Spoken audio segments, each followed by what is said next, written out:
Petite chronique cinématographique. Hier, avec un ami, j'ai revu le film La Légende d'Hercule, The Legend of Hercules, sorti en 2014, qui est réalisé par Renny Harlin, qui avait réalisé notamment Cliffhanger ou Au revoir à jamais, avec Kellan Lutz dans le rôle d'Hercule et Scott Adkins dans le rôle du père d'Hercule, et en principal antagoniste. Ce film n'a pas connu son succès, la bande originale n'a pas été commercialisée alors qu'elle est pourtant excellente, le film a plus ou moins été étouffé. Une des raisons, c'est qu'il est sorti la même année qu'un autre Hercule, avec Dwayne Johnson, un Hercule tout à fait différent, puisqu'il s'agit à ce moment-là d'une version parfaitement, on va dire, réaliste d'Hercule, où le mythologique est évacué, et avec un casting qui est particulier quand même. C'est tout à fait le contraire avec le film de Kellan Lutz. Alors Kellan Lutz, c'est un acteur qui est assez peu connu, qui est un acteur physique, donc c'est-à-dire qu'il est baraqué, il est un type assez nordique, blond, et donc assez proche d'un statuaire breckérien, si on peut dire. Il est connu par exemple dans un rôle dans Expendables 3 et quelques autres films. Bon. Mais souvenez-vous que par exemple Arnold Schwarzenegger, lorsqu'il a fait Conan, était un acteur totalement inconnu. Il était connu du milieu culturiste en tant que Monsieur Univers, mais ça s'arrêtait là. Ce film est intéressant, mais attention, spoiling alerte, je vais vous expliquer pourquoi. C'est une version païenne de la légende de Jésus. Et ça c'est intéressant parce que ça montre aussi en quoi le christianisme a probablement plagié le paganisme. Donc au départ, il y a quelques libertés qui sont prises avec la mythologie et avec l'époque historique, donc il faut l'accepter. Ça s'est passé autour de 1200 avant Jésus-Christ, et la Grèce qui est décrite ressemble effectivement en partie à une Grèce mycénienne, avec des portes qui ressemblent à la porte des lions de Mycène et autres, mais avec aussi des colonnes grecques, un style un petit peu classique. C'est le mélange des deux qui est intéressant. Les tenues de soldats sont clairement des tenues de la Grèce classique et autres, voilà, mais c'est aussi un peu ce que veut le public. Alors pourquoi Hercule et pas Héraclès? Parce que le public international et américain comprend ce qui est Hercule, et Héraclès, ça lui paraît le moins. Alors d'abord, première innovation, la mère d'Hercule, Alcmène, va demander à la prêtresse d'Héra l'autorisation de la déesse Héra, qui s'empare de la prêtresse d'ailleurs pour parler, de faire naître un enfant, qui serait héroïque et sauveur. Donc il y a l'idée de faire naître un sauveur, et Héra consent à ce que Zeus, son époux, s'unissent à Alcmène pour le faire naître.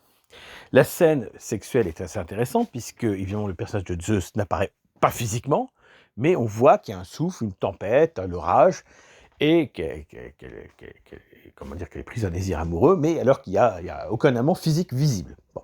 Donc c'est intéressant de voir ça, et elle tombe enceinte évidemment derrière, et le père, donc le roi de Tyrinthe, comprend bien qu'il n'est pas vraiment le père, mais il ne trouve pas d'amant, il ne le voit pas. Bon.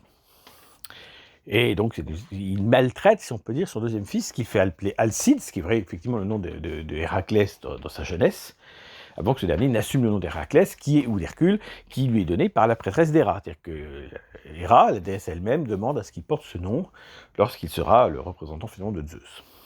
Donc on a une dimension différente, puisque dans la tradition classique, Héra est hostile à Zeus, normalement, à Héraclès plutôt, et lui pourrit la vie. Là, pas du tout. Elle consent à cette union pour faire naître un sauveur dont les Grecs ont besoin. Donc la notion de sauveur est très importante. Là aussi, on a une dimension quasi christique.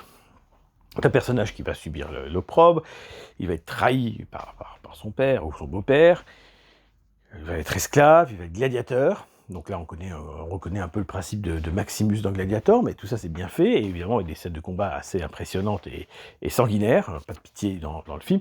Voilà, c'est pas un Jésus qui tend la joue à son ennemi, c'est un Héraclès ou Hercule qui terrasse ses ennemis sans ménagement.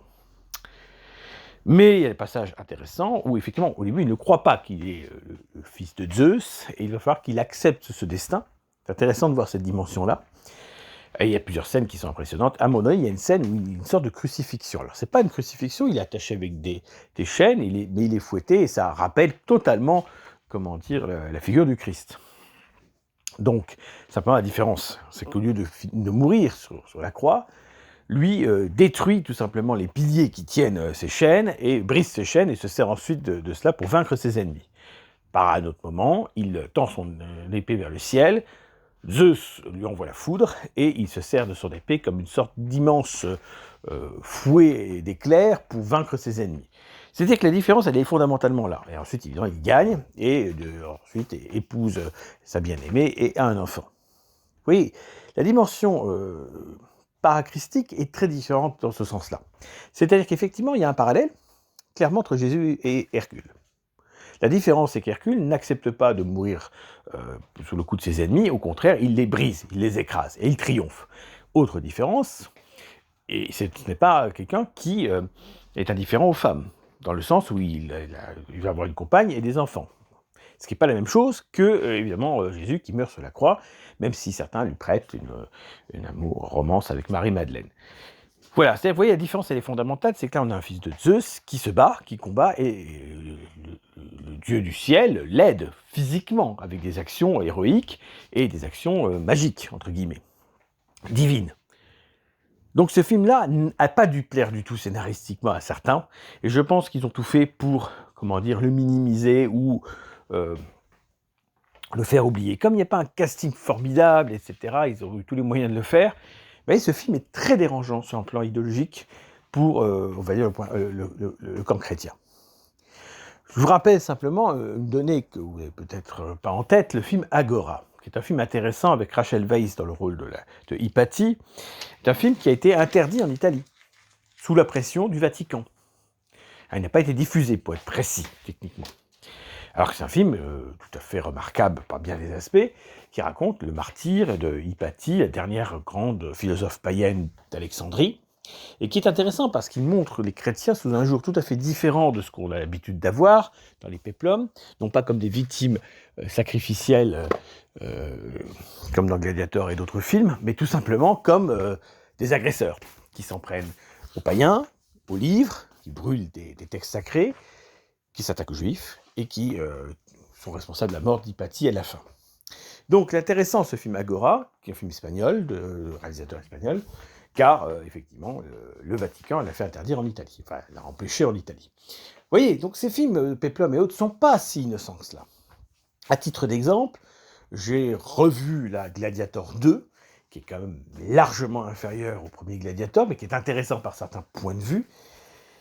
Et là aussi, bon, il y a des anachronismes évidents, mais le film est intéressant aussi, mais la religion est très peu évoquée dans le Gladiator 2, ni le christianisme d'ailleurs, ni le paganisme. On voit quelques statues de Dieu de temps en temps, ça s'arrête là.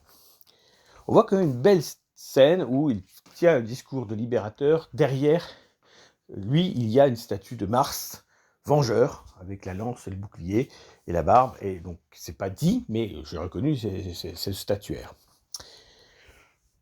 Pour le film donc, Hercule dont je vous parle, effectivement, il y a des anachronismes. Anachronismes comme par exemple une domination grecque de l'Égypte en 1200 avant Jésus-Christ, ça c'est imaginaire.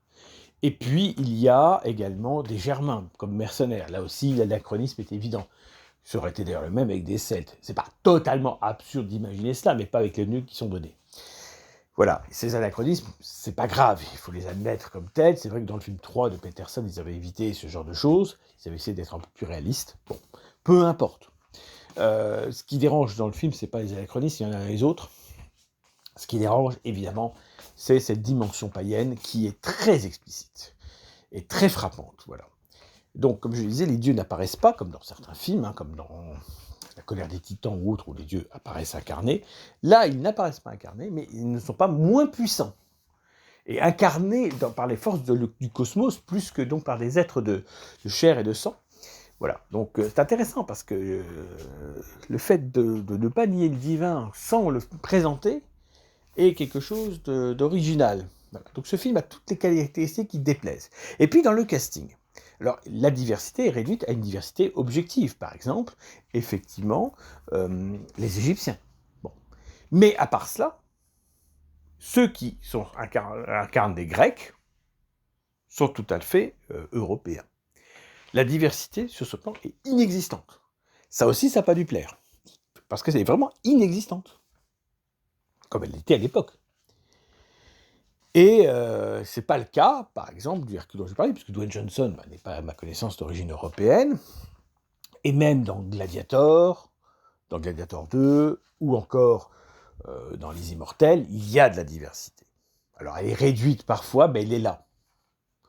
Dans le film, effectivement, de Tarsem Singh, Les Immortels, The Immortals, il y a de la diversité. Par exemple, le fait que Phèdre soit représentée par une actrice d'origine indienne et quelques autres éléments. Par contre, pour les dieux de l'Olympe, c'est parfaitement européen. Intéressant d'ailleurs qu'elle a le doute ce que je viens d'évoquer pour Hercule et dans le rôle de Poséidon dans Les Immortels. Donc voilà un petit peu ce qu'on peut dire. Je dirais que le film Les Immortels est intéressant par d'autres aspects. Mais en tout cas, voilà ce qu'il en est dans La Légende d'Hercule. Voilà un film qui a été étouffé par la critique, mais qui a beaucoup de qualités, je trouve, et surtout des qualités scénaristiques intéressantes. Je vous encourage à le regarder. Ça s'appelle La Légende d'Hercule en français. Il me semble que c'est The Legend of Hercules en anglais.